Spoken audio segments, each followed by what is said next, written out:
Hola a todos y bienvenidos a las clases virtuales de Derecho Comercial. Abordaremos este reto de generar procesos de formación desde tres estrategias pedagógicas particulares. La primera, videos tutoriales como este, en el cual explicaré la teoría del curso.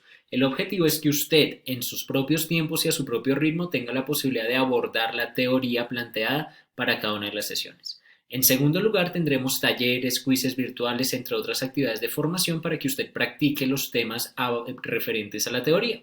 Y en tercer lugar, vamos a tener clases en tiempo real a través de la plataforma Zoom. Esta plataforma nos permite interactuar igual que en un salón de clase para abordar todos los temas y debates que tenemos planteados hasta este punto. Eventualmente nos va a acompañar nuestro monitor. Nuestro monitor se llama Corteo, por aquí siempre nos acompaña y le encanta aparecer en la cámara.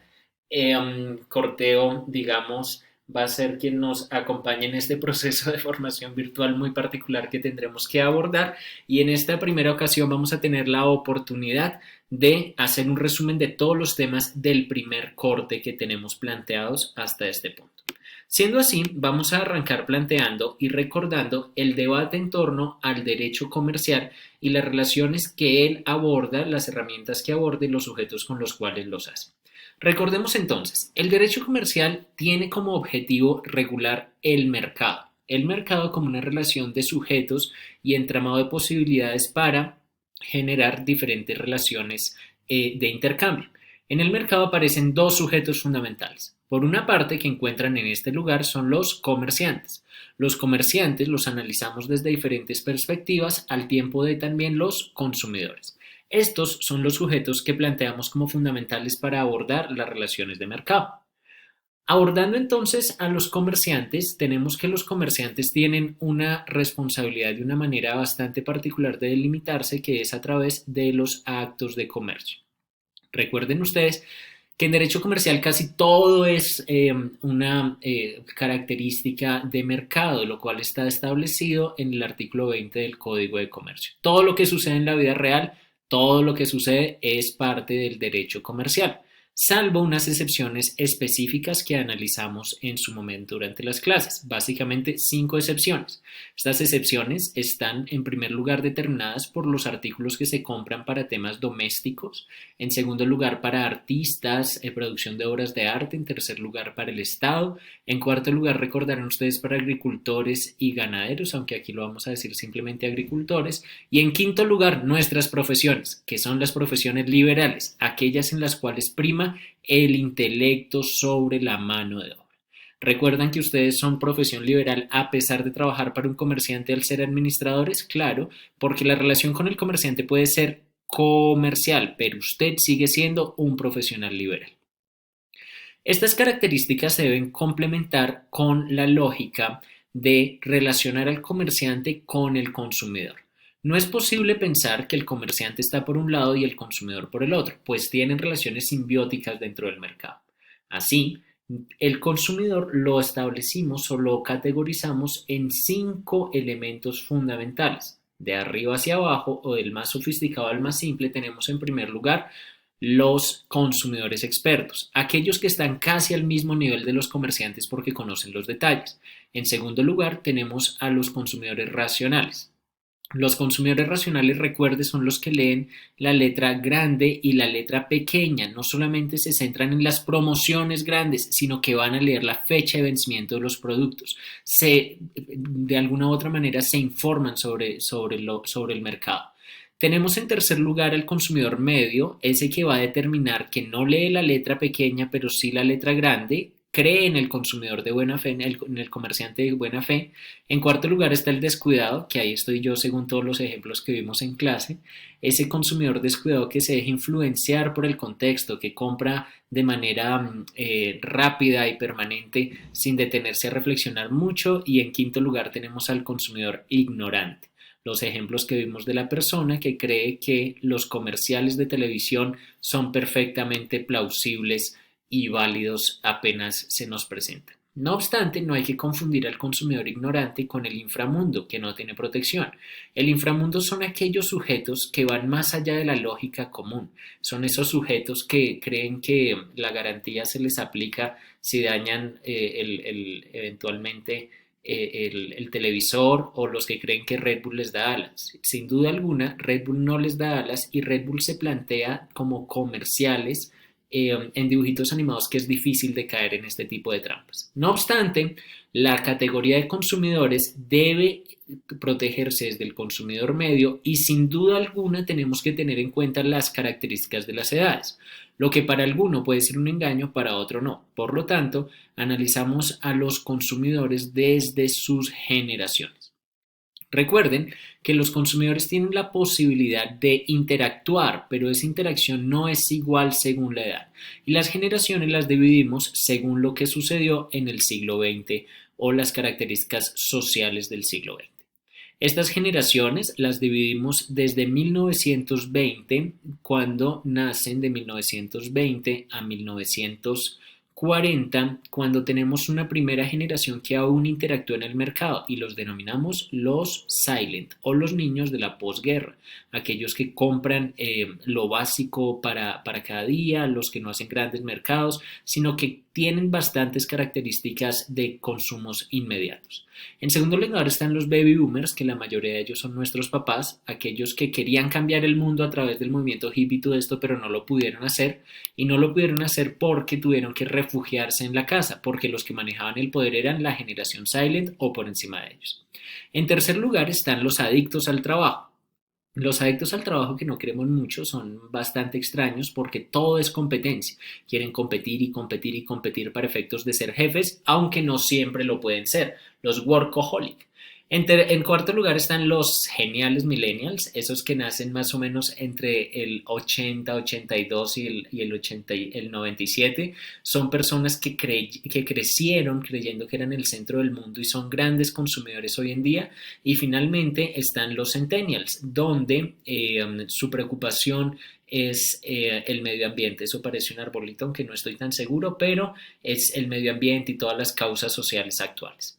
La pregunta es: ¿usted dónde se encuentra? Probablemente usted está entre los millennials y los centennials. Y recuerde que esta diferencia no es inmediata, sino que puede cambiarse según cada uno de los contextos y de los estímulos que usted pueda recibir. Usted puede tener una característica millennial y centennial simultáneamente si está cerca de estos años. ¿Pero qué junta a los comerciantes con los consumidores? Los contratos. Recuerden que el contrato es el medio por el cual los comerciantes y los consumidores se unen dentro de las relaciones del mercado. Así, los comerciantes aportan al contrato al tiempo que los consumidores celebran contratos. A veces los consumidores no pueden negociar con los comerciantes al mismo nivel, así que se hacen contratos de adhesión, pero en cualquier caso, este elemento particular del contrato es el que los une dentro de la característica de consumidor medio y según las generaciones que acabamos de ver. El contrato entonces hay que analizarlo de manera muy especial porque corresponde, por supuesto, al corazón del mercado, según lo hemos visto, y los contratos se pueden de alguna u otra manera dividir por etapas. Hay algo que se denominan los precontratos, en otras ocasiones están los contratos propiamente dichos y finalmente están los postcontratos o la situación de las demandas que van después frente a un eventual incumplimiento. Ejemplos de precontratos pueden ser la oferta, pueden ser la promesa de compraventa, que una vez se acuerde o se acepte va a celebrarse el contrato mismo. A usted le pueden ofertar algo, pero si usted no lo acepta, no nace el contrato. Pero si usted acepta la oferta, sin duda sí.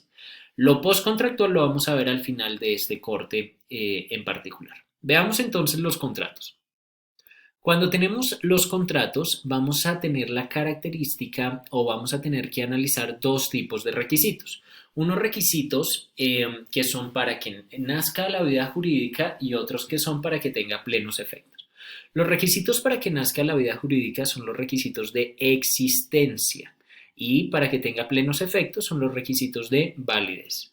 Los de existencia deben permitir que el contrato aparezca, mientras que el de validez surta plenas garantías en contextos específicos. Analizando estos requisitos de existencia, tenemos que son dos básicamente. O para que nazca deben existir dos. El primero, que es para los contratos meramente consensuales, que son o es el acuerdo sobre los elementos esenciales. ¿Cuáles son los elementos esenciales? Aquello que hace que sea un contrato y no otro. Por ejemplo, en la compraventa es la cosa y el precio. Si un contrato de compraventa no tuviese cosa, por ejemplo, y solamente precio, sería uno de prestación de servicios. Pero si eventualmente tuviera cosa, pero no precio, dejaría de ser compraventa y en ese caso sería un contrato de donación. Si no se reúnen los elementos esenciales, no nace el contrato y puede nacer otro o no nacer ninguno. Y en ocasiones tenemos las solemnidades, como los registros, las escrituras públicas, etcétera, etcétera, etcétera. Así, el contrato que reúne solamente los primeros requisitos es un contrato consensual, mientras que si reúne acuerdos sobre elementos esenciales más solemnidades es un contrato solemne. Nada sofisticado realmente. ¿O les parece eventualmente difícil? No lo creo. Y estoy intentando que sea lo más fácil posible a partir de acá. Veamos entonces, cuando avanzamos con los requisitos ya de existencia, tenemos que ver los requisitos de validez. Los requisitos de validez son aquellos que ve el contenido del contrato y son 4 básicamente según lo que analizamos en clase. El primero es la capacidad que se tiene para celebrar el contrato. Hay veces que no tenemos capacidad y la capacidad es de dos tipos, de goce, que es estar vivo, y de ejercicio, que por regla general es la mayoría de edad. Recuerde, regla general, 18 años, aunque en ocasiones puede ser menos. El segundo requisito, además de la capacidad, vamos a tener que es el consentimiento libre de vicios. Para que usted celebre un contrato válidamente no debe tener vicios, y hay 3. El primer vicio, el error. El segundo vicio, la fuerza, y el tercero de los vicios, el dolo o la intención de engañar o no mostrarse como no es. El error hay que diferenciar según el contrato sea sobre personas o sobre cosas. Sobre personas es que sea la persona misma, sobre cosas son sobre sus cualidades y calidades. En el caso de la fuerza tenemos que la fuerza puede ser de dos tipos, una que es física, que es difícil de encontrar, y otra que es psicológica o más mental. Y en tercer lugar tenemos el dolo, que es esa intención de engañar, de mostrarse como no es. Pero ojo, que el dolo no recae sobre los contratos sobre personas, sino solamente sobre el contrato de cosas. Así, el contrato laboral eventualmente no se vicia por dolo, ni el matrimonio, ni ninguno de ellos. En tercer lugar está la causa lícita, que es la motivación para contratar.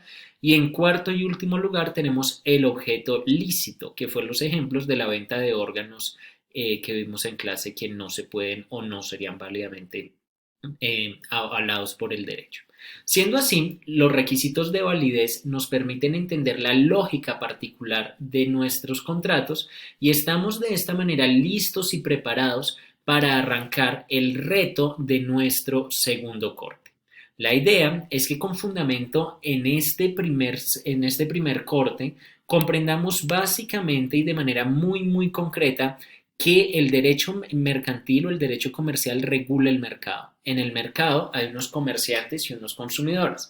Comerciantes y consumidores tienen requisitos y características propias. Comerciantes, ¿quién es comerciante? Casi todo el mundo, y no será comerciante, 5 excepciones, incluyendo en quinto lugar las profesiones liberales. En el caso de los consumidores hay que diferenciarlo por experto, racional, medio, descuidado, ignorante, inframundo, no se protege, y eventualmente es muy importante el tema de generaciones porque la edad influye en las decisiones de compra.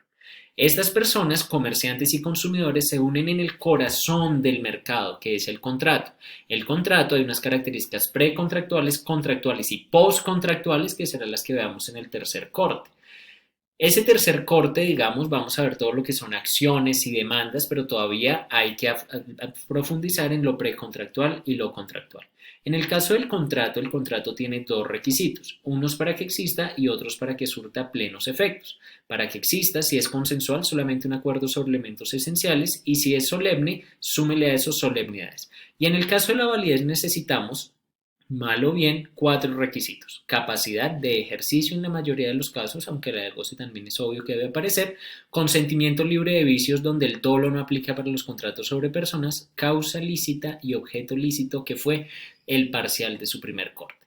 Siendo así, y con estas claridades y este resumen en torno al primer corte, estaremos muy atentos para que a partir de este segundo periodo académico, este segundo corte de nuestro curso, podamos profundizar en las relaciones del mercado, cómo demandar y cómo garantizar sus derechos como consumidor o como comerciante. Nos vemos en el siguiente video tutorial y si tienen cualquier duda, en los comentarios y se las respondo de manera inmediata. Chao.